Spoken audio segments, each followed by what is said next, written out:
그리고 오늘은 거의 실전 임상이죠. 그러니까 말씀드린 대로 소음인, 태음인, 소양인의 순서대로 진행합니다.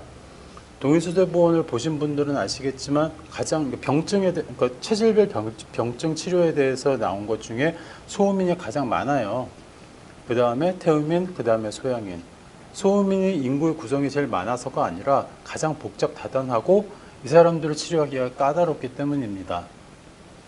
그래서 분량이 소음인이 가장 많기 때문에 소음인부터 먼저 시작을 하겠습니다.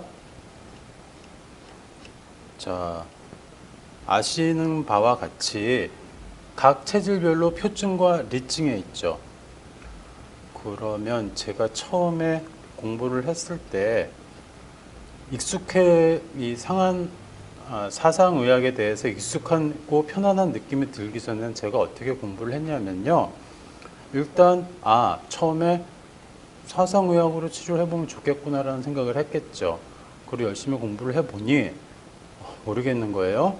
그래서 일단 임상에 적용을 해야겠는데 어떻게 하면 좋을까라고 생각했더니 그래, 각 체질별로 표증과 리증이 있네. 표증과 리증은 아주 명확한 차이가 나타나는 증상에서 명확한 차이가 있구나 라는 것을 확인을 했습니다.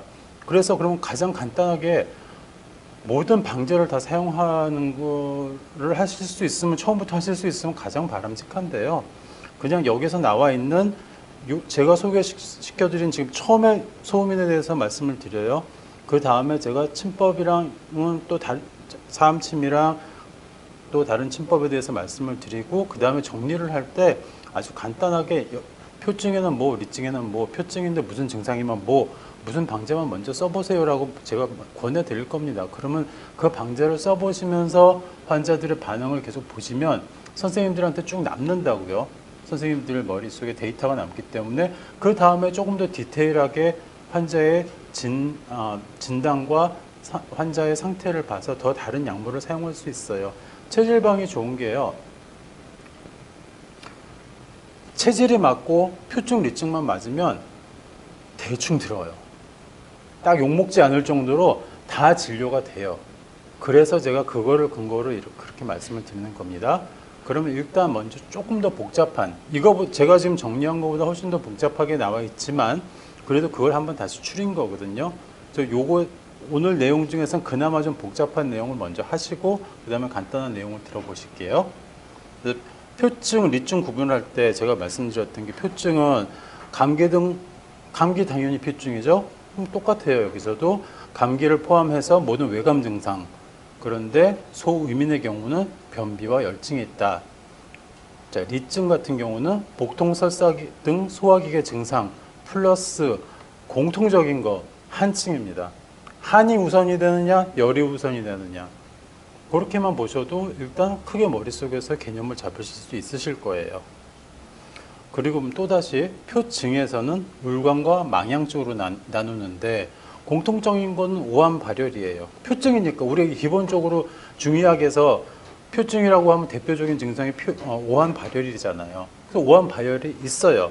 그런데 울광과 망양을 나누는 기준은 울광은 땀이 안 나서 찌뿌둥하고 답답하다. 그 다음에 망양증은 땀이 나면서 피로해진다. 그럼 땀이 있냐 없냐에 따라서 울광과 망양으로 나누게 되고요. 그러면 쭉 보시면 이 천공계지, 계지탕, 형소산 쭉 나오죠. 그럼 이게 표증, 울광증에 사용하는 약물들입니다.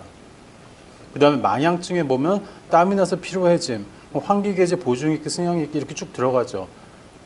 제가 지난번 강의 때도 말씀드렸지만 소음인들 같은 경우는 땀을 흘리는 게 꼭 피를 흘리는 것과 마찬가지라고 했어요. 그만큼 몸에 데미지를 많이 주는 사람들인데 땀을 이렇게 많이 흘리니 이 사람들의 몸을 보호해줘야겠죠. 우리가 알지만 보중익기탕 중기에다 힘을 주고 환기를 사용해서 땀구멍을 막는 거잖아요.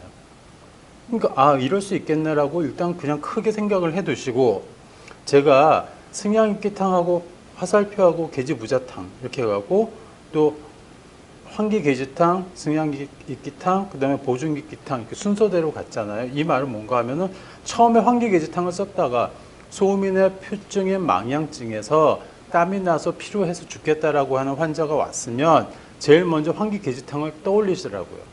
그리고 제일 먼저 사용해 보시고 안 들으면 승양이끼탕도 안 듣는다. 그럼 보증이끼탕으로 가시라는 그런 의미에서 제가 화살표를 써놓은 겁니다. 그 다음에 리증은 태음증과 소음증으로 나누고요. 똑같이 공통적인 것은 복통설사가 있지만 다른 것은 갈증이 없거나 갈증이 있거나. 그 다음에 리증 보면 태음증에 소갈이라고 돼 있죠. 소갈은 우리가 현대에서 말하는 보통 그 당뇨병 증상이라고 그냥 쉽게 이해를 하시면 됩니다. 똑같이 1:1 대응 계염은 아니나 이 개념을, 소갈이라는 개념을 가지고 당뇨병을 치료했을 때 잘 됩니다. 그 다음에 그러면 이럴 때는 곽향정리산, 향사양해탕 등등을 사용한다라고 옆에 써 있죠. 소음증 같은 경우는 복통설사, 태음증과 똑같이 있지만 갈증이 있어요. 그 다음에 장골, 인후통이 있고 관계부자 이중탕, 오수유부자 이중탕 들어가죠. 이중탕만 해도 뜨거운 약이에요. 여기 백화수호 있죠. 그 다음에 부자가 나오죠. 오수유가 나오죠. 그럼 이 약들이 다 뜨거운 약인데 가장 그 중에서 덜 뜨거운 약이 백화수호. 요거를 써봤는데도 안 되면 부자.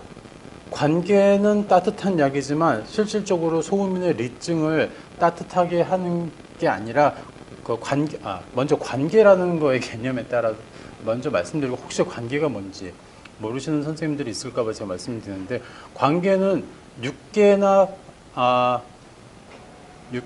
계피를 생각하시면 됩니다.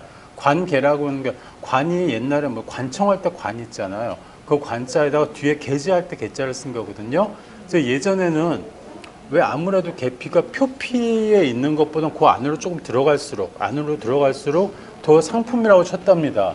그래서 관에다가 진상을 하거나 아니면 임금님께 진상을 해야 되는데 이 약초를 계피를 주는 게 아니라 그 안에 들어있는 더 좋은 부분, 더 열기가 많은 부분인 그 육계 쪽에 가깝거나 육계 쪽을 썼기 때문에 이것을 관계라고 했답니다.